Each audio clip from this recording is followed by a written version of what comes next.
భద్రాద్రి కొత్తగూడెం జిల్లా కొత్తగూడెం మున్సిపాలిటీ అధికారులు పన్నులు వసూలు చేయనీకి చెత్త పట్టుకపోయే బండ్లకు మైకులు పెట్టి మరీ ప్రచారం చేస్తున్నారన్న వార్త మన రచ్చబండ ముచ్చట్లలో చెప్పుకున్నాం కదా.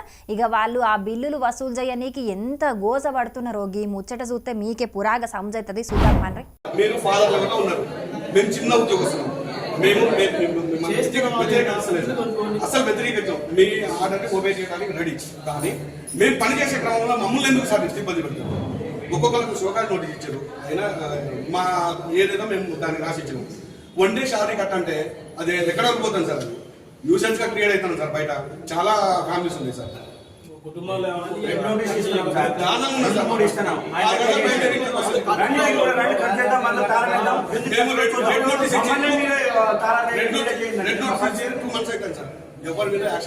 ఇన్నరా బిల్ కలెక్టర్ల ఆవేదన ఎట్లున్నదో. మీదుండే అధికారులు బిల్లులు వసూలు చేయాలని ఒత్తిడి పెడుతుండే వరకు మస్తు ఇబ్బంది పడుతున్నారట. ఖమ్మం మున్సిపల్ కార్పొరేషన్ పరిధిలో రోజుకు ₹1,00,000 పన్నులు వసూలు చేయాలని టార్గెట్ పెట్టి మరీ టార్చర్ పెడుతున్నారని బాధపడుతున్నారు బిల్ కలెక్టర్లు. టార్గెట్ పూర్తి చేయని బిల్ కలెక్టర్లకు షోకాజ్ నోటీసులు ఇస్తున్నారట, జీతం సుతం కట్ చేస్తున్నారట.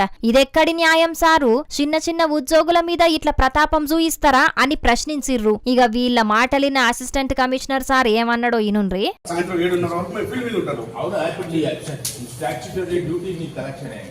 నాకు కూడా ఇచ్చింది షోకాజ్, నేనేం చెప్పాలా? నేను పని చేస్తే ఇచ్చింది, నేనేం చెప్పాలి? నేను ఇక్కడ 12 గంటల ఉండి మా తమ్ముడికి వెళ్తాడంటే నేను వెళ్ళా, ఇమీడియట్లీ వెళ్ళి బస్సులో కూర్చొని మెసేజ్ పెట్టాను, అయినా షోకాజ్ ఇచ్చింది. ఇన్నరా వీళ్ళ పరిస్థితి ఎట్లున్నదో. తాళం పోయి మధ్యలకు చెప్పుకుంటే మధ్యలో తాళానికి చెప్పుకున్నట్టే ఉన్నది కథ. మీ పరిస్థితే కాదు, నా పరిస్థితి సుతం గట్లనే ఉన్నది. సర్కార్ ఆదేశం ఇచ్చింది కాబట్టి మనం దాన్ని పాటించాల్సిందే అన్నట్టుగా ఆ సారు వాళ్లకు చెప్పి సముదాయించే పని చేసిండు. ఈ మున్సిపాలిటీల ముచ్చట బయటికొచ్చింది కాబట్టి తెలిసింది గాని కడమ మున్సిపాలిటీల పరిస్థితి ఎట్లున్నదో ఏందో పోన్రి. మరిగా ప్రజలకు సౌలతులు చేయనీకి అధికారులకు చేతులు రావు గాని బిల్లు వసూలు కోసానికి మాత్రం టంచన్ గస్తున్నారని ఇటు జనాలు సుతం గరమైతున్నారట. పాపం నడుమ బిల్ కలెక్టర్లకు మాత్రం పెద్ద గోసే వచ్చింది పోన్రి.